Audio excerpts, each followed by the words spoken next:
કે પીએનડી transformer private limited, તો પીએનડી શું છે? પ્રોડક્ટ નામ ઉપરથી રજીસ્ટર નહોતું મળતું, એટલે અમે એનું શોર્ટ ફોર્મ કરી નાખ્યું પાવર એન્ડ ડિસ્ટ્રીબ્યુશન ટ્રાન્સફોર્મર. બરાબર, એટલે પીએનડી. એટલે પીએનડી ટ્રાન્સફોર્મર પ્રાઇવેટ લિમિટેડ. પહેલા કેવું હતું, એન્ટરપ્રિન્યોર પોતે જ 50% કામ કરતા હોય ફેક્ટરીમાં પોતાના. એક્સ અને વાય જનરેશન એ બી આંતરપ્રિન્યોર્સ હતા, પણ એની મેથડ જે હતી વર્કની અથવા સ્ટાર્ટઅપની મેથડ હતી અલગ હતી. હવે જે ઝેન ઝી જનરેશન ઝેડ આવી છે એ લોકોની વર્ક પેટર્ન અલગ છે. અમે બનાવીએ છીએ એ ટોટલી ઇન્ડસ્ટ્રીયલ છે, સોલાર પ્રોજેક્ટ છે, વિન્ડ પ્રોજેક્ટ છે, એમાં અમે સપ્લાય કરીએ. નોર્મલ વ્યક્તિને ક્યારેય ટ્રાન્સફોર્મરને કે લેવા દેવા ના હોય. એવા બનો કે આપણે ઇન્ટરવ્યુ દેવા જઈએ ને તો આપણા ઇન્ટરવ્યુથી સામેવાળાને આપણે એમ કહીએ સાહેબ મારે એટલામાં કામ કરું છું, બોલો તમે. બરાબર. એવું નથી હોતું કે ભાઈ 2 જણાનું ટ્રાન્સફર બનાવતા જોઈએ એવો હું મારું બનાવી લઉં. ટોટલી અમારી પાસે બધા જે બી સ્ટાફ છે એ મિનિમમ 3 યરના એક્સપિરિયન્સવાળા છે.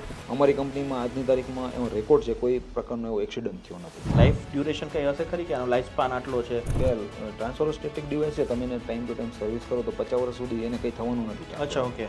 સ્ટાર્ટઅપ હતું ને ત્યારે 1000 બ્રોસર ચાપ્યા આમાં. અચ્છા. કંપનીના હું 2 વ્હીલ લઈને 7 વાગ્યાથી સવારનો નીકળી જતો અને સાંજના 7 વાગ્યા સુધી કંપનીના ગેટે જઈ જઈને બ્રોસર આપતો, હું પોતે આપતો. પણ ટ્રાન્સફર મેન્યુફેક્ચરિંગ જે બનાવવાનો જે ચાન્સ મળ્યો ને 6 વર્ષ અમને પહેલો ઓર્ડર મળ્યો. ઓહો, આખી 100% પ્રોડક્ટ છે એ મેડ ઇન ઇન્ડિયા બની ગઈ. Made in India. આમાં કોઈ બીજા દેશનો કાંઈ હાથ? કોઈ વસ્તુ બહારથી નથી આવતી. વાર્ષિક અમારું લાસ્ટ યરમાં 12 કરોડનું હતું. આ વર્ષનું અમારું ઓલરેડી સ્ટીલ ડેટમાં 16 કરોડ થઈ ગયું છે. અચ્છા. અને આ વર્ષનો અમારો ટાર્ગેટ છે 30 કરોડ.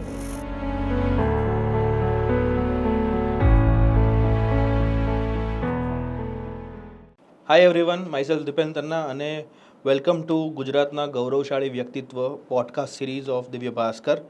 અને દર પોડકાસ્ટમાં આ સંપૂર્ણ સિરીઝમાં આપણે નવા વ્યક્તિત્વને તમને રૂબરૂ મળાવીએ છીએ, વાતચીત કરીએ છીએ, એમની સંઘર્ષની ગાથા આપણે જાણીએ છીએ, નવી પ્રોડક્ટ એમના બિઝનેસ વિશે જાણીએ છીએ, એમના સામાજિક કાર્યો વિશે જાણીએ છીએ, સમાજમાં એમની ઇમ્પેક્ટ એમના કાર્યોથી થયેલી હોય છે એના વિશે જાણતા હોય છે, અને નવું ભારતમાં એ શું લઈને આવી રહ્યા છે, આપણા ગુજરાતમાં શું લઈને આવી રહ્યા છે એ પણ જાણતા હોય છે. તો આવું જ એક વ્યક્તિત્વ all the way from Rajkot, આપણા સૌરાષ્ટ્રના રિજનથી છે, Chetanbhai Gondaliya, managing director of PND transformer private limited આપણી સાથે છે. સર, વેલકમ પહેલાં તો. Thank you. અને ઓલ ધ વે ફ્રોમ રાજકોટથી અહીંયા સુધી તમે અમદાવાદ સુધી સફર કરીને આવ્યા છો અમારા પોડકાસ્ટ સિરીઝમાં, એના માટે first of all thank you કે અમારી સાથે જોડાણ આ પ્લેટફોર્મ પર. અને મને પહેલાં તો નામ જ તમારી કંપનીનું જે છે ને ઇન્ટરેસ્ટિંગ લાગે છે, કેમ કે મને એ સવાલ એમ થાય છે કે આટલું શોર્ટ નામ છે, પણ આઈ એમ શ્યોર કે બહુ મોટું નામ હશે, અંદર કંઈક રહસ્ય છુપાયેલું છે કે પીએનડી ટ્રાન્સફોર્મર પ્રાઇવેટ લિમિટેડ. તો પીએનડી શું છે? પીએનડી છે ને એક એનું ફૂલ ફોર્મ જો જોવા જઈએ ને તો એનું નામ છે પાવર એન્ડ ડિસ્ટ્રીબ્યુશન ટ્રાન્સફોર્મર. હા.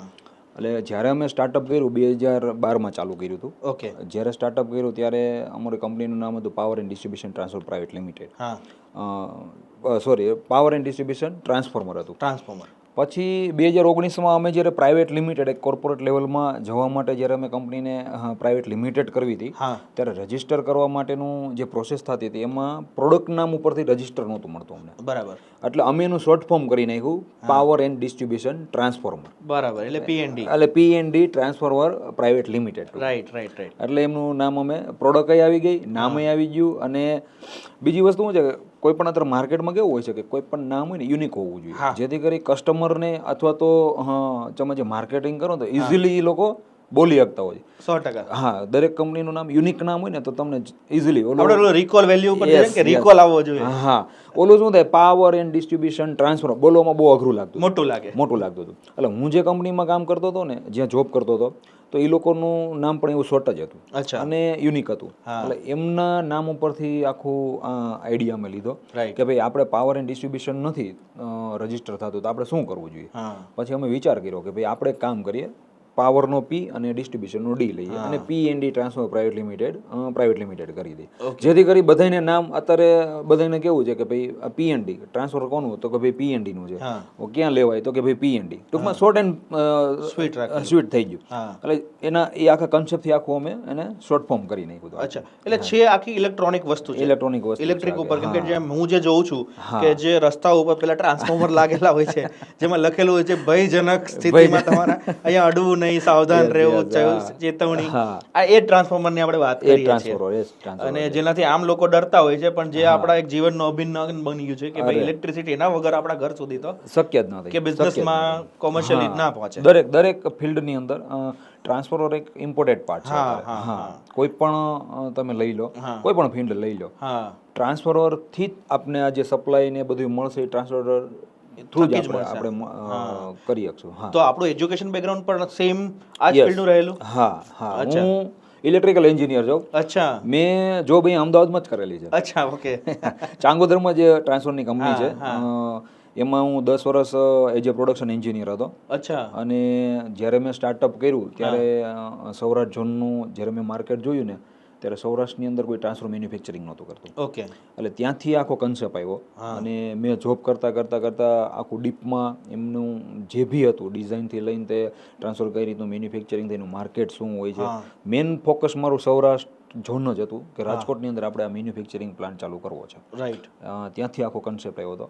અને 2012થી મેં જોબ છોડી દીધી અને મારું પોતાનું ટ્રાન્સફર મેન્યુફેક્ચરિંગ ચાલુ કર્યું મેં 2012થી રાજકોટમાં. તો આપણા ફેમિલીમાં પાછું બેકગ્રાઉન્ડ બિઝનેસનું હતું કે પછી? ના, ફેમિલી બેકગ્રાઉન્ડ છે ને, મારા પપ્પા છે એ એકચ્યુઅલી ફાર્મર છે, એ ખેતી કરે છે. એ અમારું બેકગ્રાઉન્ડ કોઈ બિઝનેસમેન કે એવું કોઈ એ નથી, કઈ એ રીતનું આખું કઈ છે નહીં. પણ પપ્પાએ ભણાવ્યો, ગણાવ્યો, જોબ કરો, બધું કરો હોય કે પછી આગળ તમારી ઈચ્છા, તમારે જે કરવું હોય. પછી મેં કીધું ભાઈ આપણે જોબ નથી કરવી, મારે મેન્યુફેક્ચરિંગ ચાલુ કરવું છે. અને આ રીતનું આખું કન્સેપ્ટ હતું મારું. પછી ઘરે વાત કરી, પપ્પા કે કાંઈ વાંધો નહીં, ચાલુ કરો તમારી રીતે. અને ત્યાંથી જોબ છોડીને મેં ડાયરેક્ટ રાજકોટની અંદર મેન્યુફેક્ચરિંગ પ્લાન્ટ ચાલુ કર્યો હતો. આ વસ્તુ મેં બહુ નોટિસ કરી છે. હું પોતે સૌરાષ્ટ્રમાં ખાસા ટાઈમ રહેલો, એટલે મને તો ખ્યાલ છે કે સૌરાષ્ટ્રના ડીએનએ માં છે ને, દરેક વ્યક્તિમાં, મતલબ સૌરાષ્ટ્રની તમે દરેક એક ગલીમાં જાઓ ને, એક પછી એક ગલીમાં, તો દરેક ગલીમાં તમને 2 એન્ટરપ્રેન્યોર્સ તો એમને મળી જાય. કેમ કે ત્યાંની મેન્ટાલિટી જોબની ઓછી છે, બહુ ઓછી છે, અને બિઝનેસની વધારે છે. એના ડીએનએ માં, લોહીમાં બિઝનેસ વધારે હોય છે. યસ. એટલે મેં એ જોયું છે. એટલે પહેલેથી નોકરી કરે, અનુભવ લે, પણ કરે તો છેલ્લે પોતાનું હોવું જોઈએ. ના, મારો આપણું કેવું હતું કે ભાઈ મારું કન્સેપ્ટ પહેલેથી એ જે એન્ટરપ્રિન્યોર તરીકે જ હતું કે ભાઈ જોબ કરવી છે, પણ લોંગ ટાઈમ નથી કરવી મારે જોબ. કેમ કે મારે જે આખું એચીવ કરવું હતું, જે મારા ગોલ હતા લાઈફના, ફેમિલીના, જે બધા મારે એચીવ કરવા હતું, મેં પહેલેથી નક્કી જ કર્યું હતું કે ભાઈ આપણે આ ફિલ્ડમાં રહેવું છે. અને સતત 10 વર્ષ એક જ કંપનીમાં રહ્યો હતો, કોઈ ચેન્જીસ નહીં, કોઈ નવા ઇન્ટરવ્યુ નહીં, કોઈ પણ જગ્યાએ નહીં. જ્યારથી લાગ્યો ત્યારથી જુનિયરથી સિનિયરથી ને પ્રમોશન મળતો ત્યાં સુધી લાગ્યો, પછી છોડી દીધું. એક સમય એવો પછી કીધું ભાઈ હવે આપણે રાજકોટની અંદર મેન્યુફેક્ચરિંગ ચાલુ કરવું. પોતે પ્રિપેર છે, રેડી છે, અનુભવ છે, 100% મગજમાં આઈડિયા છે, બધું છે, એટલે તમે જમ્પ પ્લાન 2012 પછી આપણે ચાલુ કર્યું મેન્યુફેક્ચરિંગ આખું. પણ મને એ વસ્તુને નવાઈ લાગે કે આજે 2020 પછી જ્યારે આ આંતરપ્રેન્યોર શબ્દની વાત કરીએ, જે આપણે વર્ડ કહીએ છીએ કે નવા ઉદ્યોગ સાહસિકની વાત થાય કે સ્ટાર્ટઅપ આવો શબ્દ વાપરીએ, તો 2019-20 પછીથી, કોવિડ પછીથી તો ખાસો એવો ફેમસ અને ટ્રેન્ડમાં થયો. પણ મને યાદ છે ત્યાં સુધી ગુજરાત લગભગ વર્ષોથી, કેટલાય સદીઓથી આંતરપ્રેન્યોર્સ બનાવતો આવ્યું છે. કદાચ આ વર્ડ આપણા માટે હવે નવો હશે, પણ જે કામ છે ને, જે કરતા હતા એ જૂનું છે. ઉદ્યોગ સાહસિક બનવું, બિઝનેસમેન બનવું, કોઈ સ્ટાર્ટઅપ કરવું, નવો ધંધો શરૂ કરવો પોતાની જાતે, કોઈની સપોર્ટ વગર, એ પહેલેથી મને લાગે ગુજરાત કરતું જ આવ્યું છે, સૌરાષ્ટ્ર કરતું જ આવ્યું છે. તો ત્યારના જમાનામાં મને નથી લાગતું કે આંતરપ્રેન્યોર શબ્દ આટલો ટ્રેન્ડમાં હશે. જે જમાનામાં 2012 ની તમે વાત કરો છો, ત્યારે કઈ એટલો ફેમસ પણ નહીં હોય, ખ્યાલ નહીં પડતો કે હવે આંતરપ્રેન્યોર નામનો વર્ડ છે. ત્યારે આપણે નવું કે ભાઈ મારો નવો બિઝનેસ શરૂ કરો, ધંધો કરવો છે. એમ ટૂંકમાં એને એ લોકો શું છે કે પેલે સિસ્ટમથી કામ કરતા હતા, પણ એ સિસ્ટમને વ્યવસ્થિત ચલાવવા માટે એ લોકોએ આખું આપણે તો અત્યારના જનરેશનમાં ચેન્જીસ લઈ આવ્યા. અત્યારની જનરેશન એજ્યુકેટેડ થઈ ગઈ, વેલ એન્ડ ગુડ થઈ ગઈ, પોતે નવા આઈડિયા લઈ આવ્યા, નવી ટેકનોલોજીનો યુઝ કરે છે અત્યારે બધા. એટલે આ સિસ્ટમ આખી એકદમ સ્મૂથ બની ગઈ. બિઝનેસમેનની જે સિસ્ટમ હતી આખી સ્મૂથ થઈ ગઈ. પહેલા કેવું હતું, એન્ટરપ્રિન્યોર પોતે જ 50% કામ કરતા હોય ફેક્ટરીમાં પોતાના. હવે એવું નથી, હવે સિસ્ટમેટિક સ્ટાફ, એની નીચે બીજા સ્ટાફ, એની નીચે અલગ અલગ સિસ્ટમ થઈ ગઈ આખી. પેલા પોતે બધા કરી લઈએ, એન્ટરપ્રિન્યોર તો બાહું ચડાવીને પોતે મશીન ખોલવા બનાવીને એવું બધી થાય. પણ હવે એની એજ્યુકેશન શું છે કે ભાઈ એજ્યુકેશન વધી ગયું, જનરેશન વધી ગઈ, તો એ લોકો આખું નવું ટૂંકમાં ડેવલપ લઈ આવ્યા, નવી સિસ્ટમ લઈ આવ્યા કે ભાઈ આપણે ઓછા કામેથી વધારે પ્રોડક્ટિવિટી કેમ વધારવી. એ લોકો આજે નવા યુગમાં આ બધું ચાલે છે. અને 100% એ લોકો સક્સેસફુલ પણ છે, નો ડાઉટ. 100% છે. આપણા 2012ના કે 2020ના મતલબ 2010ના 2005ના જે આપણે કહીએ ને કે વાય જનરેશન હતી, હા, એક્સ અને વાય જનરેશન, એ બી આંતરપ્રેન્યોર્સ હતા, પણ એની મેથડ જે હતી વર્કની અથવા સ્ટાર્ટઅપની મેથડ હતી અલગ હતી. હવે જે ઝેન ઝી જનરેશન ઝેડ આવી છે, એ લોકોની વર્ક પેટર્ન અલગ છે, સિસ્ટમેટિક થઈ ગઈ, સિસ્ટમ અલગ છે, એજ્યુકેશન વધી ગયું, સિસ્ટમેટિક થઈ ગઈ, બધાને જાણ થઈ ગઈ કે આપણે પ્રોડક્ટિવિટી કેમ વધારવી, ઓછી મહેનતથી વધારે નવી મેથડ ડેવલપ કરી લીધી છે. યસ, બધી ટૂંકમાં નવું ડિજિટલાઇઝ થઈ ગયું. હા, એટલા માટે. અચ્છા, મને એમ થાય ટ્રાન્સફોર્મર હોય, હા, આમ તો નોર્મલ વ્યક્તિને ક્યારેય ટ્રાન્સફોર્મરને કઈ લેવા દેવા ના હોય.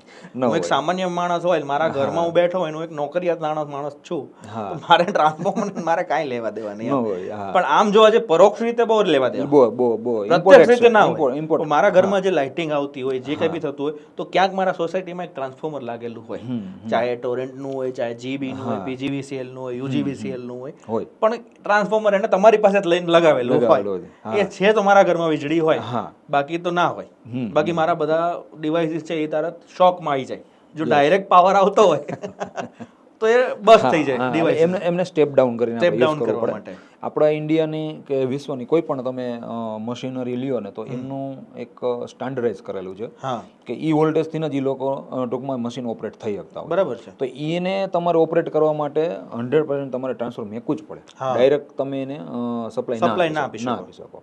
એના માટે આ એપ્લિકેશન હોય છે ટ્રાન્સફરની વધારે પડતી, કે સ્ટેપ એક 11 kV માંથી 433 જે આપણે જનરલી યુઝ કરી શકીએ, ડોમેસ્ટિક છે, ઇન્ડસ્ટ્રીયલ છે, તો એમાં યુઝ કરવા માટે આ ટ્રાન્સફરની રિક્વાયરમેન્ટ રહેતી હોય છે. અચ્છા, તો આપણે ડોમેસ્ટિક અને ઇન્ડસ્ટ્રીયલ એટલે કોમર્શિયલ બંને ત્રણ થાય, કોમર્શિયલ, ઇન્ડસ્ટ્રીયલ અને ડોમેસ્ટિક. હા, પણ અમે જે મેન્યુફેક્ચરિંગ કરી છે ને એ ડોમેસ્ટિક નથી કરતા. ડોમેસ્ટિક વસ્તુ આખી અલગ હોય છે. એ લોકો ગવર્મેન્ટના ટેન્ડર ઉપર કામ કરતા હોય છે. અમે બનાવીએ છીએ એ ટોટલી ઇન્ડસ્ટ્રીયલ છે, સોલાર પ્રોજેક્ટ છે, વિન્ડ પ્રોજેક્ટ છે, એમાં અમે સપ્લાય કરીએ છીએ અને એ ટાઈપનું અમે મેન્યુફેક્ચરિંગ કરીએ છીએ. રાઈટ, એટલે કોમર્શિયલી વધારે હોય છે એક્ટિવ. હા, ને ઇન્ડસ્ટ્રીયલ વધારે હોય છે, જેમાં સોલાર અને ઇન્ડસ્ટ્રીયલ જે મોટા હેવી મશીનરી જે હોય ત્યાં વધારે કામ, એમાં વધારે અમે સપ્લાય કરીએ છીએ. રાઈટ. તો આપણે આમ તો દુનિયામાં કેટલી બધી કંપની છે ટ્રાન્સફોર્મર બનાવતી હોય છે, અને એમાં ગુજરાતમાં ઘણી બધી કંપનીઓ છે જે પ્રાઇવેટલી પોતાની રીતે ટ્રાન્સફોર્મર બનાવે છે. તો આના કોઈ સ્ટાન્ડર્ડાઇઝ હોય છે, આના કોઈ સર્ટિફિકેટ હોય છે કે આની પાસેથી લેવાય, આની પાસેથી ના લેવાય, એવા કંઈ સર્ટિફિકેટ? હા, ગવર્મેન્ટના નોર્મ્સ પ્રમાણે 2014 થી જ્યારે ટ્રાન્સફોર્મરનું ISI નહોતું, BIS જ્યારે લાગુ નહોતું થયું આપણે ટ્રાન્સફોર્મરની ફિલ્ડની અંદર, જ્યારે એ BIS હતું એ અમુક ઇલેક્ટ્રોનિક આઇટમમાં હતું. પછી 2014 થી ગવર્મેન્ટે આપણા જે લોસીસ છે એમને ઓછા કરવા માટે ગવર્મેન્ટે એક નોર્મ્સ આપ્યો, BIS 1180. એ નોર્મ્સ પ્રમાણે તમારા ટ્રાન્સફોર્મરનું ક્રાઇટેરિયા એટલે કે એના લોસીસ એ પ્રમાણે તમારે હોવા જોઈએ, તો તમે ટ્રાન્સફોર્મર બનાવવા માટેના કેપેબલ છો. એની ડિઝાઇન તમારે NABL કરાવેલી જોઈએ, અને એ તમારે BIS પોર્ટલમાં અથવા તો BISની જે ઓફિસ છે એમને તમારે સબમિટ કરીને એ તમને સર્ટિફિકેટ ઇસ્યુ કરે એ લોકો.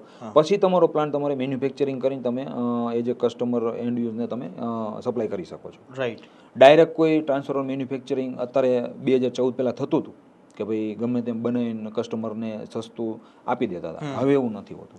હવે એક સ્ટાન્ડર્ડાઇઝ ગવર્મેન્ટ સેન્ટર ગવર્મેન્ટ એક સ્ટાન્ડર્ડાઇઝ કરી દીધું છે એ લોકોએ કે ભાઈ આ નોર્મ્સ પ્રમાણે જ તમારી પ્રોડક્ટ હોવી જોઈએ અને એ નોર્મ્સ પ્રમાણે જ પ્રોડક્ટ બનવી જોઈએ. એ લોકો ગમે ત્યારે ટેસ્ટ કરે છે, ગમે ત્યારે એની ઓડિટ હોય છે અને એ આપણે એના રિપોર્ટ સબમિટ કરવાના હોય છે. રાઈટ. યસ. તો આપણી જે પ્રોડક્ટ હોય, ટ્રાન્સફોર્મર હોય, આમ જોવા જઈએ તો પ્યોર મેડ ઇન ઇન્ડિયા કહેવાય કે પછી કંઈક આઉટસોર્સ કરવું પડતું? નહીં, 100% મેડ ઇન ઇન્ડિયા છે આપણે. અચ્છા, 100%. એક રો મટીરિયલ એવું નહીં કે જે બહારથી આયાત કરવું પડે. પહેલાં આવતું હતું CRGO જે હતું એ CRGO 1 વર્ષ પહેલાં આવતું હતું, પણ ગવર્મેન્ટના જેમણે એને રિન્યૂ કરવાનું થયું ત્યારે એ લોકોએ ચાઇના બંધ કરી દીધું છે.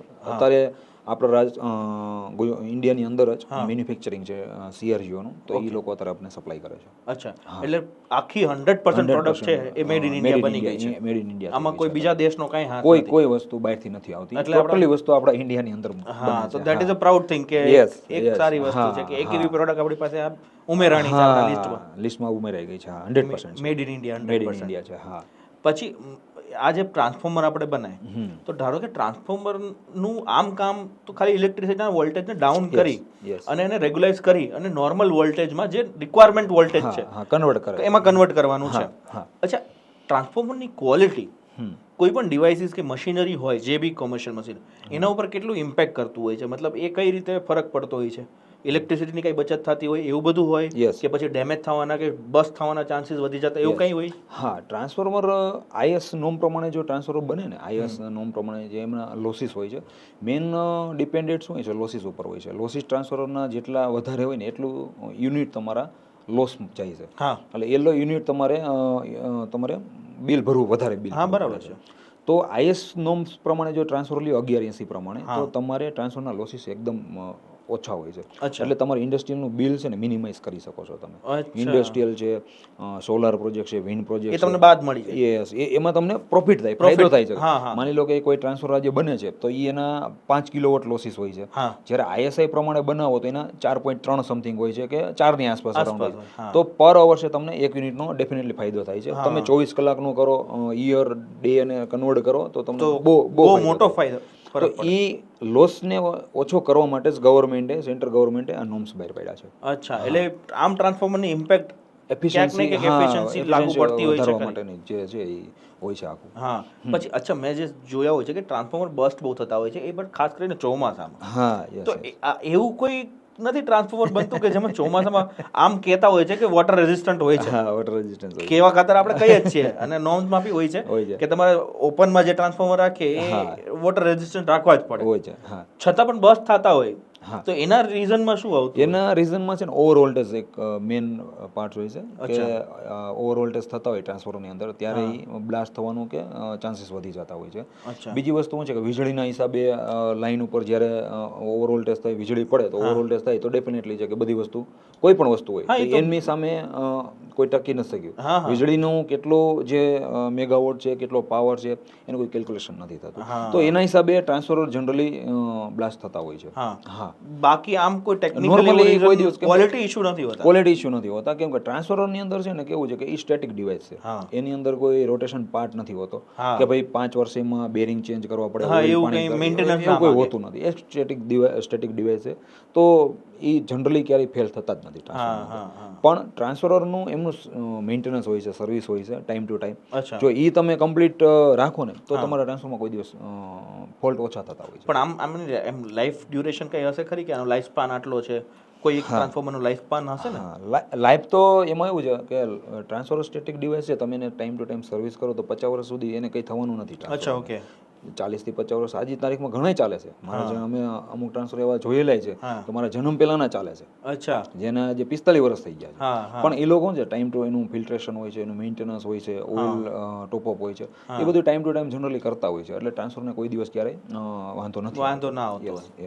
પણ મને આ તમારો સબ્જેક્ટ બહુ ઇન્ટરેસ્ટિંગ લાગ્યો કે તમે પસંદ કર્યો પણ બિઝનેસ ઇલેક્ટ્રિક એન્જિનિયર તરીકે તમે ઘણું બધું પસંદ કરતા હતા, અને તમારી પાસે આમ વેરાયટી ઘણી બધી, પણ તમે પસંદ કર્યું કે જે એક અભિન્ન અંગ છે લોકોનું, જે લોકોને ખબર નથી, અને એવી વસ્તુ તમે કોમર્શિયલી પસંદ કરી ઇન્ડસ્ટ્રી માટે.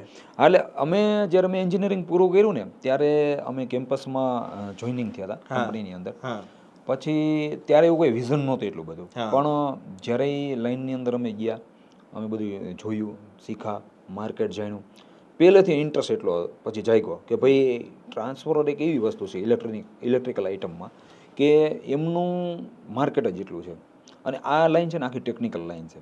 એવું નથી હોતું કે ભાઈ 2 જણાનું ટ્રાન્સફોર્મર બનાવતા જોઈએ એવો હું મારું બનાવી લઉં, એવું નથી હોતું. કેમ કે દરેક કસ્ટમરની રિક્વાયરમેન્ટ અલગ અલગ હોય છે, તો દરેક કસ્ટમરની ડિઝાઇન અલગ અલગ બનતી હોય છે. અચ્છા, ઓકે. હા, કોઈ કસ્ટમર એમ કે મારે આવા ટ્રાન્સફર જોઈએ છે, ફર્નેસ ડ્યુટી ટ્રાન્સફર જોઈએ છે, પાવર ડ્યુટી ટ્રાન્સફર છે, ડિસ્ટ્રીબ્યુશન છે, અલગ અલગ ટાઈપના અલગ અલગ કસ્ટમરની રિક્વાયરમેન્ટ હોય છે. તો આમાં એવું હોય છે કે પહેલાં તો તમારી પાસે થિયરિકલ જ્ઞાન હોવું જોઈએ ટ્રાન્સફરની અંદર, કે તમે લાઈનમાં સ્ટડી કરેલું હોવું, ઊંડા ઉતરેલા હોવા જોઈએ. બીજી વસ્તુ કે એ લાઈનનો તમારી પાસે એક્સપિરિયન્સ હોવો જોઈએ. જો એ એક્સપિરિયન્સ હોય તો તમે ટ્રાન્સફર બનાવવા અને બેસ્ટ ક્વોલિટી અને તમે એની લાઈફનું કેલ્ક્યુલેશન કરી શકશો. રાઈટ. બાકી બનાવવાવાળા તો ઘણા બનાવે છે, માણસો રાખીને બનાવે છે, ઘણું કરે છે, લોકો બનાવે છે, પણ એમાં કેવું હોય છે કે જ્યારે એવો ક્રિટિકલ પોઈન્ટ આવે છે ટ્રાન્સફરની અંદર તો એ લોકો સોલ્ટ આઉટ કરવામાં બહુ એમને તકલીફ પડે, પોતે ડિસિઝન નહીં લઈ શકે. અમારે કેવું હોય છે કે અમે જ્યારે બી કંઈ ટ્રાન્સફરની અંદર એવું કંઈ થયું તો અમે પોતે ડિસિઝન લઈ શકીએ કે આમાં આમ નહીં આમ કરો. અમારી પાસે જે ટીમ છે એ આખી એક્સપર્ટ ટીમ છે અમારી, ડિઝાઇનરો છે, ટેકનિકલ ટીમ છે. તો આમ પીએનડી પાસે આમ ટોટલ ટીમ સાઇઝ કેટલી હશે? અમારી પાસે 75 અપ છે ટોટલ એમ્પ્લોય છે અમારી પાસે. હા, એમાં ટેકનિકલ ટીમ છે, ડિઝાઇનર છે, મિકેનિકલ છે, ઇલેક્ટ્રિકલ છે, પ્રોડક્શનના સ્ટાફ અલગ છે આખો, બધી R&D ડિપાર્ટમેન્ટ છે અમારું કે કોઈ પણ ફોલ્ટ આવે છે તો શેના હિસાબે આવે છે, ટ્રાન્સફોર્મરમાં શું નવું લઈ આવીએ તો ફોલ્ટ ઓછા થાય, શું આપણે કરીએ તો એની બેસ્ટ ક્વોલિટી આપણે કસ્ટમરને પ્રોવાઈડ કરી શકીએ. હા, આખી ટેકનિકલી જે સ્ટાફ છે એ ટોટલી અમારી પાસે બધા જે બી સ્ટાફ છે એ મિનિમમ 3 યરના એક્સપિરિયન્સવાળા છે. આ જ ફિલ્ડની અંદર એક્સપિરિયન્સવાળા માણસો છે. રાઈટ. યસ. પણ મને લાગે એ લોકોના ઇન્સ્યોરન્સ એટલા હેવી રાખવા પડતા હશે ને, કેમ કે જે પાર્ટ સાથે કામ કરે છે એમાં ટેસ્ટિંગ જો પ્રેક્ટિકલી કરવાનું આવે અને એમાંય પાછું ચેક કરવાનું આવે તો મને લાગે છે કે લાઈફનો બહુ ખતરો હોય છે. હોય છે પણ અમારે તમે જે વસ્તુ કહો છો ડેફિનેટલી હોય છે, કેમ કે ઇલેક્ટ્રિક આઇટમ છે તો હેવી વોલ્ટેજ સાથે કામ કરવાની વાત છે. શોક લાગવાની શક્યતા બહુ, પણ અમારે જ્યાં ફેસિલિટી છે એ બધી ફૂલી સેફટી વાળી હોય છે. ઓકે. હા, કોઈ ફેસ ગ્રાઉન્ડ થાય છે અથવા તો કોઈ એમને ટચ કરે છે તો ઇન્સ્ટન્ટલી ટ્રિપિંગ થઈ જાય છે, ટોટલી વસ્તુ સ્ટોપ થઈ જાય છે. એટલે કોઈ એક્સિડન્ટ થવાનો ચાન્સીસ અમારે ત્યાં નથી રહેતો. અમારે ટોટલી માણસો જ એ રીતનું આખું બધું કામ કરતા હોઈએ છીએ, તો સેફટી બાબતે તો પેલું અમે એ રીતનું જ આખું રાખેલું છે કે ભાઈ ઝીરો એરર સાથે કામ થઈ શકે. ઝીરો એરર સાથે અમારી કંપનીમાં આજની તારીખમાં એવો રેકોર્ડ છે, કોઈ પ્રકારનો એવો એક્સિડન્ટ થયો નથી. કેમ કે જે મને લાગે છે કે જે હેવી વોલ્ટેજ આવતા હશે એમાં મને લાગે એક્સિડન્ટમાં સીધું ડેથ જ થઈ શકવાની શક્યતા વધી જાય. 100%. હા, એના માટે બી અમે દરેક અમારા એમ્પ્લોય છે એમના બી ઇન્સ્યોરન્સ અમે રાખેલા છે. કંપનીના ઇન્સ્યોરન્સ છે, અમારી પ્રોડક્ટના ઇન્સ્યોરન્સ હોય છે. એ લીગલી તો અમારે જે છે એ કમ્પલસરી અમે રાખીએ છીએ. દર યર એમના રિન્યુ બી થઈ જાય છે. ટોટલી વસ્તુ અમે એમાં. હા, કેમ કે આટલી હેવી આઈટમ રાખતા હોય જ્યારે ડિવાઇસ માટે, ત્યારે એમને ખતરો બી સામે એટલો જ રિસ્ક રહેતો હોય. 100%. તમે જ્યારે એન્જિનિયરિંગ ભણતા હતા ત્યારે તમે વિચાર્યું નહીં કે આટલા ખતરનાક કામ સાથે અમારો પનારો પડશે? નહોતો વિચાર્યું, ખરેખર નહોતો વિચાર્યું.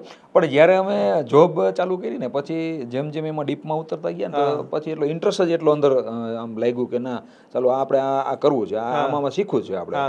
હા, કેમ કે એક પાથ મળી ગયો હતો આપણને કે લોકો કેવું કરતા ઘણી 2 વર્ષ અહીંયા રહીએ, 2 વર્ષ વहाँ રહીએ, 3 વર્ષ અલગ પણ લોકો છે ને કોન્સન્ટ્રેશન ન કરી શકતા કે ભાઈ આ ફિલ્ડ મેં કે ઓલી ફિલ્ડમાં, ઓલી ફિલ્ડ મેં કે ઓલી ફિલ્ડમાં. અત્યારે જોવા જાવ ને તો એક પણ એવું અમે જોયેલું છે માર્કેટની અંદર, લોકો એને પૈસાની પાછળ બહુ ભાગે છે. જેમ ઓલા મશીન ચલાવવા હોય ને એ રીતના પૈસામાં જેમ ઓલું આપો ને એટલું એ મશીન ચાલે એવું છે. લોકોને શીખવાની ધગજ નથી. હા, એ પેશન નથી જે પહેલા. હા, યસ, એ નથી. પહેલા કેવું હતું, લોકો પૈસા માટે કામ નહોતા કરતા, એક અલગ કંઈક કરી દેખાડવું છે, વ્યક્તિત્વ કરવા માટે. હા, એવું કરવા માટે લોકો કામ કરતા હતા. આજની જનરેશનમાં કેવું હોય છે, કેટલો પગાર આપશો તમે? ઇન્ટરવ્યુ લેતા હોય તો પહેલો પ્રશ્ન એ પૂછે કેટલો પગાર આપશો. ભાઈ તું ઇન્ટરવ્યુ તો દા, તું જોતો કરે તું પાસ થશો કે નહીં, અમે નક્કી કરશું તને પાસ કરવો ન કરવો. બરાબર છે. ડાયરેક્ટ બહુ સાચી વાત છે. અમે ફેસ કરતા હોય છે. અમે જોયેલું છે સાહેબ. અમે આ બધું અમે ઇન્ટરવ્યુ લેતા હોય ને, ઘણા લોકો આવતા હોય ઇન્ટરવ્યુ દેવા, ફોન ઉપર વાત થતી હોય, હજી મળ્યા ન હોય, કાંઈ ન હોય, ફોન ઉપર આપને કે સાહેબ કેટલો પગાર આપશો, સેલરી કેટલી આપશો. સેલરી ઇમ્પોર્ટન્ટ નથી લાઈફમાં. એને દરેક વસ્તુ પૈસા ન હોય, તમારે કરવું હોય ને એના માટેની વાત છે. બાકી તો લોકો કામ કરે છે મશીનની જેમ, એને પૈસા આપો એટલે હાલવાનું છે એ મશીન તો બધી. બરાબર, પણ લોકો શીખવા કરતા છે ને અત્યારે બસ 7-9 વાગ્યાથી 7ના 6 વાગી ગયા, મારી ડ્યુટી ખતમ, હું નીકળી ગયો. જવાબદારી કોઈને લેવી નથી. એટલે લોકો ટેવાયેલા જ નથી. એ જે વાતાવરણ ઊભું કરવું જોઈએ ને કે ભાઈ આપણે, કેમ કે આજે કોઈ એન્જિનિયર હોય તો એની નીચે બીજા 10-15 લેબર કામ કરતા હોય, તો એન્જિનિયર જ પોતે 6 વાગે નીકળી જવાનો છે, તો વાંહે ઓલા લોકોને ઇફેક્ટ જવાની છે. તો આખી કંપનીમાં જે વાતાવરણ હોય ને એ આખું ડિસ્ટર્બ થતું હોય છે. એટલે જે લીડર કરશે એ લોકો ફોલો કરે. યસ, જે લીડર કરશે ને એ એમના બધે ફોલો હોવો જોઈએ.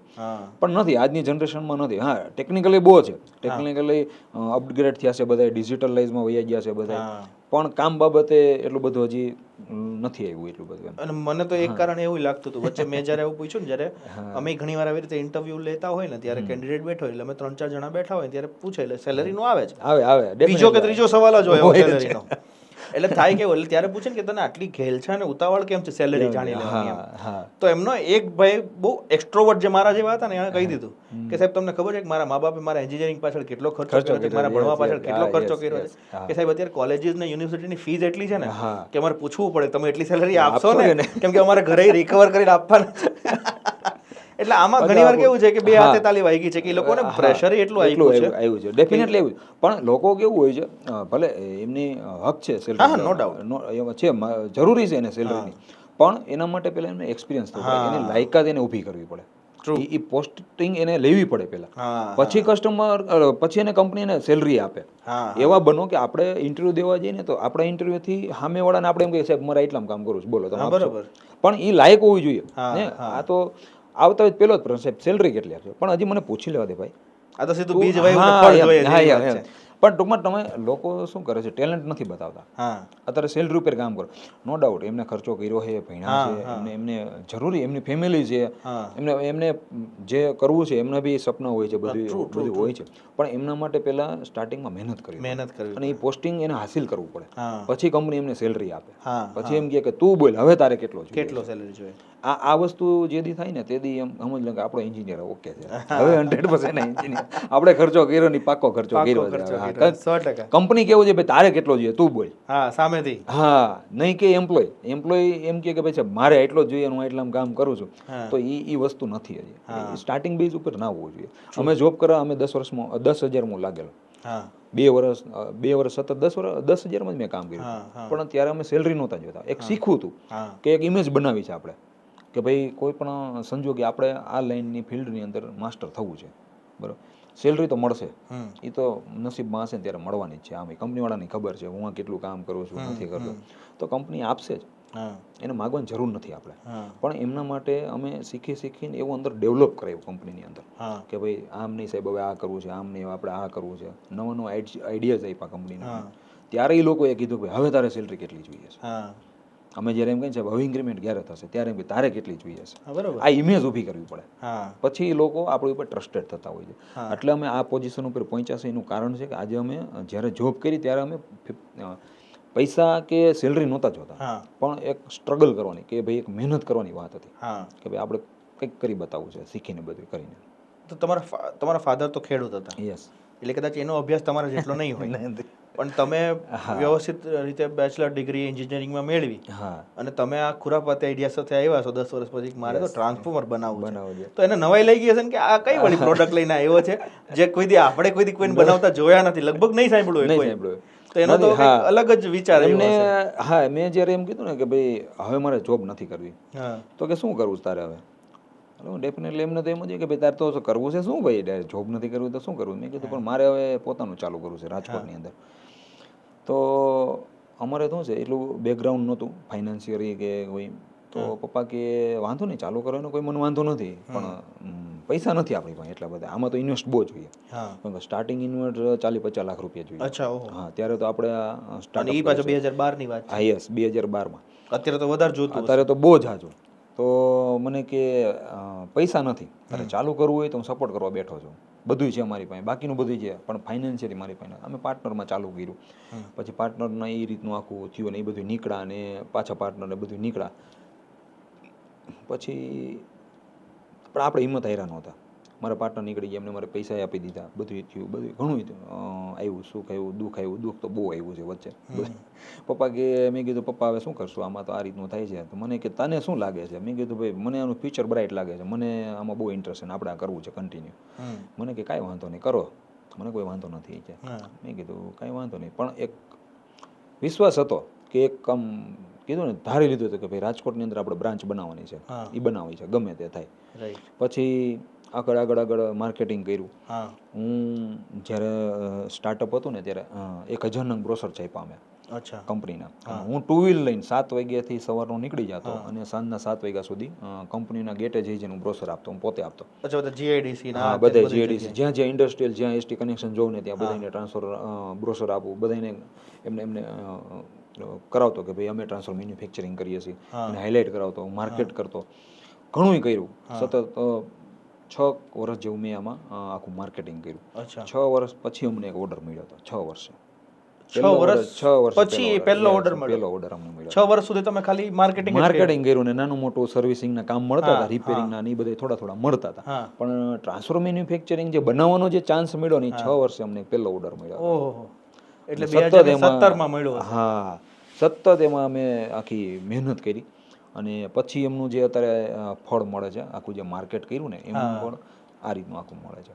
પણ જબરજસ્ત એક્ઝામ્પલ છો તમે કે 6 વર્ષ સુધી માર્કેટિંગ કરીને પછી પહેલો ઓર્ડર 7મા વર્ષે મળ્યો. હા, ત્યારે મારા પપ્પા એક જ સલાહ મને દેતા, મને કે શાંતિ રાખ, જ્યારે સમય આવશે ને ભાઈ ત્યારે તને મળશે, તાવદી તો ગમે એમ મથી લે, તાવદી તારા નસીબમાં નહીં હોય ને તાવદી કંઈ મળશે નહીં, પણ તું મહેનત કર, મહેનત કરશે ને તને ફળ મળશે.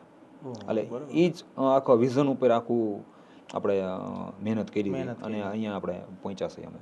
અચ્છા, તો આપણે અત્યારે જે ટ્રાન્સફોર્મર મેન્યુફેક્ચર કરીએ છીએ તો આપણે કઈ કઈ જગ્યાએ, આપણે ટૂંકમાં આપણે ક્યાં ક્યાં જગ્યાએ આપણી પ્રોડક્ટ્સ અત્યારે ફેલાય? અમે ગુજરાતમાં તો બધી આપીએ છીએ, રાજકોટ ઝોનમાં છે અમારા, મોરબી સિરામિક ઝોન છે આખું ગુજરાતમાં. લગભગ ઇન્ડસ્ટ્રીમાં અમે ટ્રાન્સફર સપ્લાય કરીએ છીએ મેજોરિટી. પછી ગુજરાત બહાર જઈએ તો અમે કોઈમ્બતુરમાં આપેલા છે ટ્રાન્સફર કાઉન્ટ્રીમાં, ત્યાં પણ સપ્લાય કરીએ છીએ. યુગાન્ડામાં પણ આપેલા છે. અત્યારે જ અમારો જે ઓર્ડર છે એ આખો તુર્કી બેઝ છે આખો. એ લોકોનો અમે સપ્લાય કરીએ છીએ ફર્નેસ ડ્યુટી માટેના. હા, ઓહો, એટલે ટૂંકમાં મેડ ઇન ઇન્ડિયા પ્રોડક્ટ છે, હવે વિદેશોમાં આપણે ટ્રાન્સફોર્મર તરીકે પહોંચે છે. હા હા હા, કે તુર્કી છે ને એવા બધા દેશો. યુગાન્ડા, તુર્કી હમણાં નવું ડેવલપ કર્યું છે આખું, અને યુગાન્ડા પહેલા પણ આપેલું છે, અને અત્યારે આપીએ છીએ. રાજસ્થાનમાં પણ સોલાર પ્રોજેક્ટમાં અમે સપ્લાય કરીએ છીએ. અચ્છા, સોલાર પ્રોજેક્ટમાં અમારી પાસે ઘણી કંપનીઓ છે, ઘણી એજન્સીઓ છે જે લોકોને અમે સપ્લાય કરીએ છીએ. અચ્છા, તો મને એમ થાય કે આ ટ્રાન્સફોર્મર હશે તો બહુ એક્સપેન્સિવ, કેમ કે દેખાવમાં તો એવડું મોટું લાગે ને કે આમાં તો સુઈ કરામત હશે એવું લાગે, કેમ કે બહુ હેવી લાગે, વજનદાર લાગે. એના માટે પિલર જે ઊભા કર્યા હોય, વાયરિંગ જે પ્રમાણેનું, તો મને લાગે કે એક્સપેન્સિવ એટલે બહુ જાજુ ખર્ચાળ હશે ને. ખર્ચાળ હશે. તો એક મિનિમમ પ્રાઇસ કેટલી હશે? એની મિનિમમ પ્રાઇસ છે ને, નાનામાં નાનું ટ્રાન્સફર જે 250ની રેન્જ જે આવે છે, 250 થી 2500 kVA સુધીની, એમાં 250 kVનું ટ્રાન્સફર તમે લેવા જાવ ને એટલે મિનિમમ 5 લાખની આસપાસ થાય છે. અચ્છા, એની સ્ટાર્ટિંગ થાય છે. સ્ટાર્ટિંગ પ્રાઇસ અમારી એટલી હોય છે. હા, એટલે પછી તો મેક્સિમમ તો જેટલું મોડિફિકેશન જે રિક્વાયરમેન્ટ જે કેપેસિટી એ પ્રમાણે ટ્રાન્સફરનો પ્રાઇસ 20 લાખ 25 લાખ 10 લાખ જે પ્રમાણે. Yes yes. પણ અને મેજરલી કોઈ પણ કદાચ ઇન્ડસ્ટ્રીયલ કંપની કોઈ હોય બ્રાન્ડ, એ ઓર્ડર કરે તો પણ કેટલા કરતી હોય એક સાથે? ઇન્ડસ્ટ્રીયલ વાળા જે ઓનર હોય છે ને એ લોકો એક એક અમને આપતા હોય છે, પણ એમના રિપીટ જે યુનિટ થતા હોય છે તો એ લોકો પછી અમારે કન્ટિન્યુ હોય છે, કેમ કે અમે એઝ ત્યાં વેન્ડર થઈ ગયા હોય છે. આજે કોઈ વ્યક્તિ ઇન્ડસ્ટ્રી નાખે છે તો એને અત્યારે તો બેઝમાં એક જ જરૂર છે, એક ટ્રાન્સફરની એની રિક્વાયરમેન્ટ છે, પણ એનું એક્સપાન્ડ થાય છે અથવા તો એ નવા યુનિટ કરે છે અથવા તો એના ગ્રુપમાં કોઈ નવા યુનિટ આવે છે એસટી કનેક્શનમાં, તો એ લોકો અમને રેફરન્સ પાસ કરે છે. અચ્છા, તો એમ અમારી આખી સાયકલ ચાલતી હોય છે. જ્યારે સોલારમાં ક્વોન્ટિટી બેઝ ઉપર હોય, એ લોકો અમારે ક્વોન્ટિટી હોય છે કે ભાઈ 20 નંગ 25 નંગ 50 નંગ, જે રીતના એ લોકોના પ્રોજેક્ટ હોય છે, તો એ રીતના અમને એ આપે છે, ક્વોન્ટિટીમાં આપે છે. અને વિન્ડમાં પણ સેમ એ રીતનું હોય છે, જેટલી વિન્ડ બનતી હોય તો એ રીતના અમને મળતા હોય છે, એ લોકો આપતા હોય છે. એટલે પર વિન્ડ એક તો જોઈએ જ મિનિમમ. યસ યસ યસ, પર વિન્ડ એક જોઈશે. હા, કેમ કે ત્યાં લાગેલું જ હોય, બાજુમાં લાગેલું હોય, પછી જે કન્વર્ટ થાય ત્યાંથી જ કન્વર્ટ થઈને સ્ટેપ અપ થતું હોય છે, સ્ટેપ અપ થઈને આપણે ગ્રીડમાં જતું હોય છે. હા, એ ડાયરેક્ટ ગ્રીડમાં. રાઈટ. અચ્છા, પછી આમ તમે પર્સનલ લાઈફમાં બીજા કઈ, કેમ કે ઇલેક્ટ્રિક, મને તો એન્જિનિયર મગજમાં આવે ને તો એન્જિનિયર હવે જો કે હવેના એન્જિનિયર તો બહુ અલગ બનેલા છે. પહેલાના એન્જિનિયર મને ખબર છે કે મારા ફાધર ને હું ને અમે લોકો એક જ મેન્ટાલિટી વાળા હતા કે બહુ ડિસિપ્લિન વાળા હોય, અમારું રૂટીન ફિક્સ હોય, કે ભાઈ આમાંથી થોડુંક આગુ પાછું થાય તો ન ચાલે, ક્વોલિટી મેન્ટેન માટે એવું બધું બહુ ચાલતું હોય એમ. એટલે આપણે એમ કહે ને કે બહુ મજૂરી વાળું કામ. સ્માર્ટ વર્ક તો પછી કરતા, પહેલા મજૂરી, ભાઈ કરવું છે તો જાતે જ કરવું છે એમ. કોઈક બીજો કરે તો મજા ન આવે, આપણે જાતે લઈને પાના પકડ લઈને મંડાતા હોય.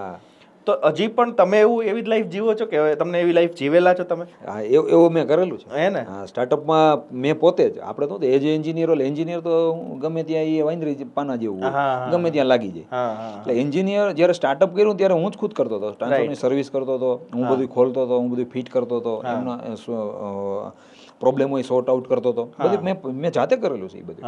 પણ સ્ટાર્ટઅપ બેઝ હોય ને ત્યારે હંમેશા કરવું જ પડે, તો જ તમે એક સ્ટેજ ઉપરથી તમે ટૂંકમાં લેવલમાં જઈ શકો.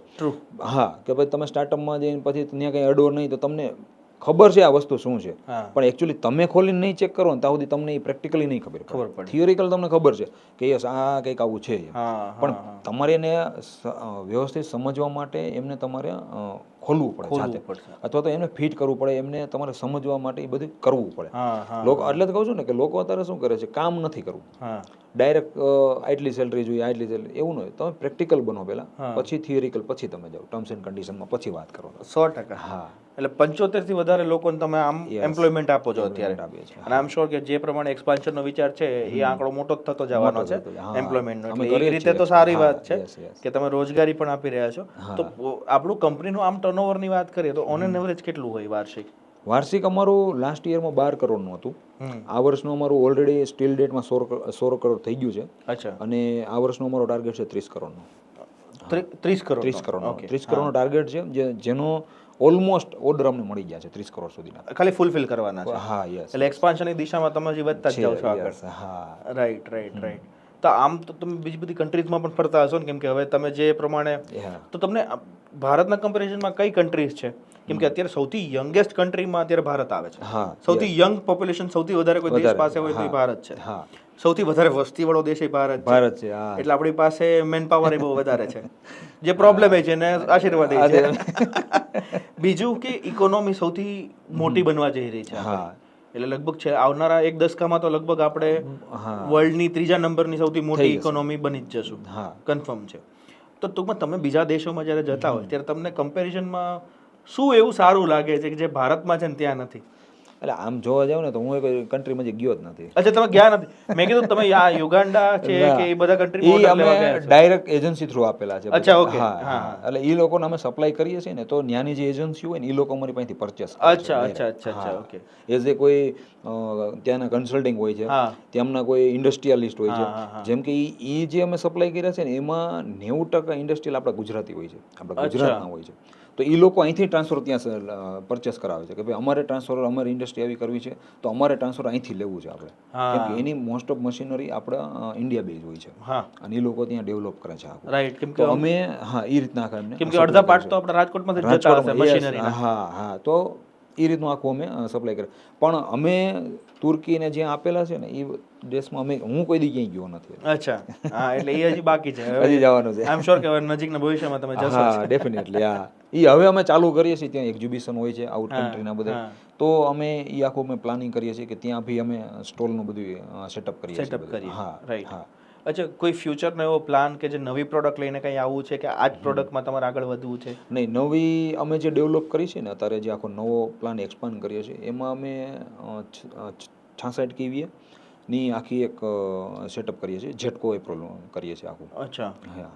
એટલે એ આખી તમે રેન્જ નવી ડેવલપ નવી રેન્જ ડેવલપ કરીએ છીએ આખી, અને એનો એમબીએમાં અમે સેટઅપ કરીએ છીએ. એનો ઉપયોગ ક્યાં થઈ શકે? એ જનરલી જે પાવર જનરેશન થતું હોય અથવા તો મોટા એસએસ હોય, સબસ્ટેશન લાગેલા હોય, 66/11 હોય છે, અથવા તો 132/66 હોય છે, તો એ જે પાવર જોબ કહે ને એ અમે આખું ડેવલપ કરીએ છીએ અત્યારે. ઓહ, અચ્છા, ઓકે.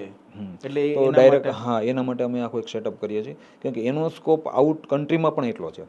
પાવર જોબનો એનો જે છે ને આખું આઉટ કન્ટ્રીમાં પણ એટલા એના ટેન્ડર હોય છે, પ્લસ ઇન્ડિયાની આપણા ગુજરાતની અંદર એટલા એની રિક્વાયરમેન્ટ હોય છે બધી. તો ચેતનભાઈ, મારો સવાલ એ છે કે 2012માં જે એક માણસ આંતરપ્રેન્યોર બન્યો હોય, જે વર્ડ કદાચ આજે ફેમસ છે ત્યારે તો કોઈને ખબર નહોતી, અને આજે એ સફળ બિઝનેસ પર્સનાલિટી તરીકે ગુજરાતના ગૌરવશાળી વ્યક્તિત્વના પોડકાસ્ટ સિરીઝમાં દિવ્ય ભાસ્કરના પ્લેટફોર્મ ઉપર બેઠા હોય, તો મારે એક સવાલ તો એને પૂછવો જ પડે કે આજના જે, કેમ કે અત્યારે દેશ એટલો બધો આગળ વધી રહ્યો છે અને દર 100 માંથી 2 વ્યક્તિ કદાચ આંતરપ્રેન્યોર બનવાના સપના જોવે છે કે મારે મારું પોતાનું સ્ટાર્ટઅપ શરૂ કરવું છે, આવા સપના સાથે અત્યારે જીવી રહ્યો છે.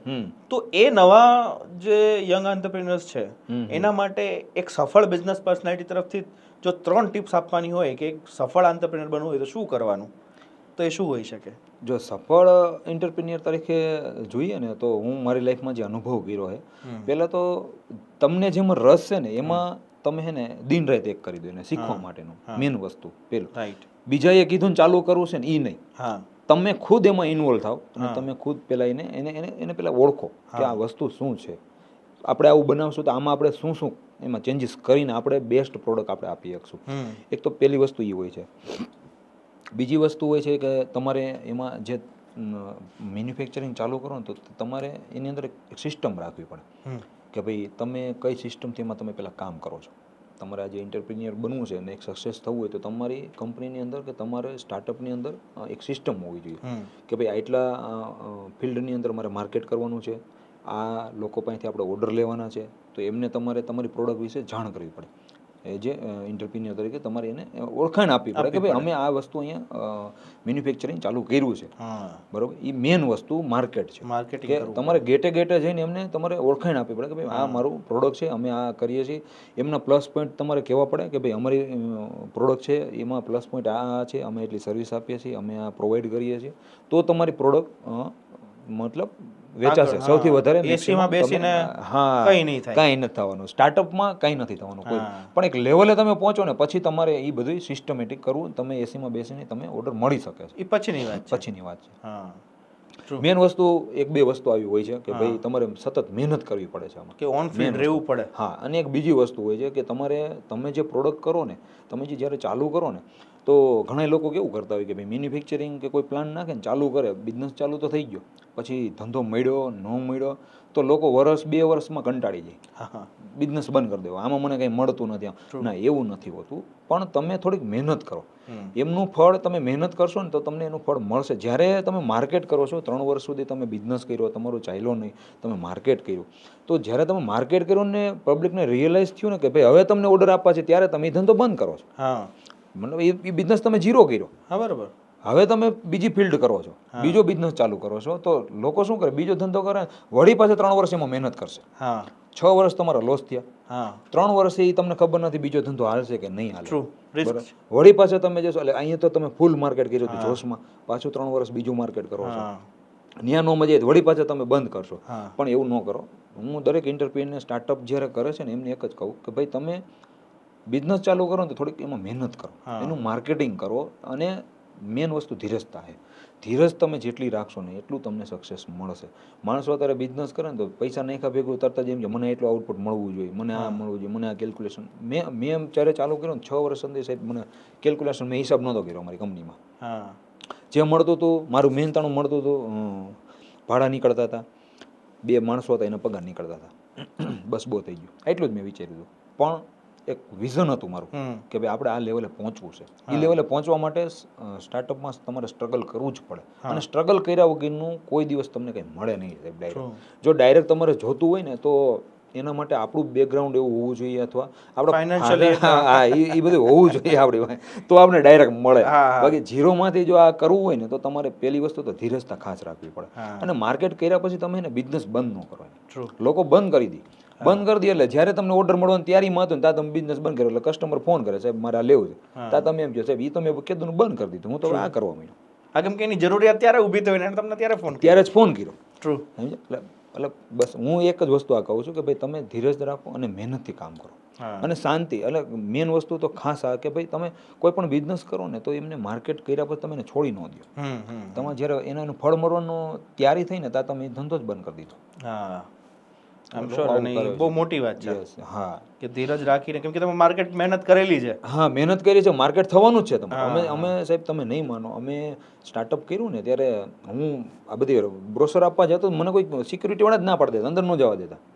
મને કે ભાઈ એવું અહીં કંઈ હોતું નથી અમારી કે, એ બધા ઉપરથી વેવડ થતા હોય ને આમ છે ને આમ છે ને બધી ઘણી તુષ્કાર, ઘણી જગ્યાએ આપણે તમને તમારું ઇન્સલ્ટ કરી નાખે, તમને ગેટમાં નહીં જવા દે, ઘણા લોકો એવું કરે આપણે. પણ આપણે એવું નથી વિચારવાનું. આપણે એમ વિચાર કે કાંઈ વાંધો નહીં, એને બ્રોશર મળી ગયું, આપી દીધું, વાત પતી ગઈ, આપણે અત્યારે માર્કેટ જ કરવું, બીજું કંઈ કરવું નથી. નો ઓર્ડર દે કાંઈ વાંધો નહીં.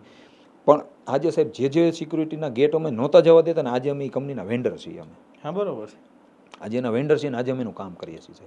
આજે અમે જઈએ છીએ એના ગેટે તો એ સિક્યુરિટી વાળા અમને પૂછતા નથી ક્યાંથી આવો છે, એને ખબર છે ટ્રાન્સફર વાળા આવ્યા છે, ભાઈ કંઈક પ્રોબ્લેમ હોય તો જ આવ્યા હોય આ લોકો. આજે વગેર ગેટ પાસે અમને અંદર વયા જાય છે અમે. એટલે વસ્તુ કહેવાની કે ભાઈ તમે માર્કેટ કરો ને તો માર્કેટ એવું કરો કે તમને એનું ફળ 2 વર્ષે ને 1 વર્ષે તમને મળે જ.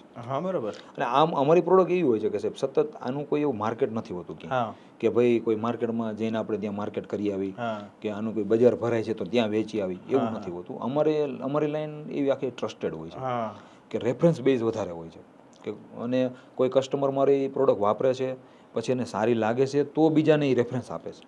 અમારે એ રીતનું આખું માર્કેટ હોય છે. અને બહુ યુનિક છે.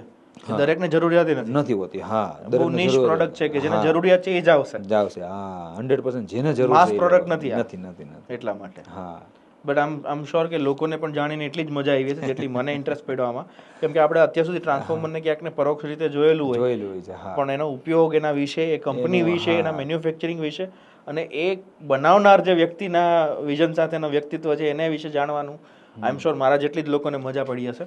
અને first of all thank you to be here with us, કે તમે ઓલ ધ વે ફ્રોમ રાજકોટથી અહીંયા અમારી સાથે આ પ્લેટફોર્મ પર જોડાણા, તમારી સફર વિશે અમારી સાથે શેર કરી વાતો, અને તમારા પ્રોડક્ટ વિશે અમારી વાતો શેર કરીને આઈ એમ શ્યોર B2B ના જેટલા બી લોકો હશે એ લોકોને પણ આ એટલી જ વસ્તુ કામ લાવશે જેટલી મને જાણવામાં મજા પડી. તો thank you so much for coming here. Thank you so much. Thank you.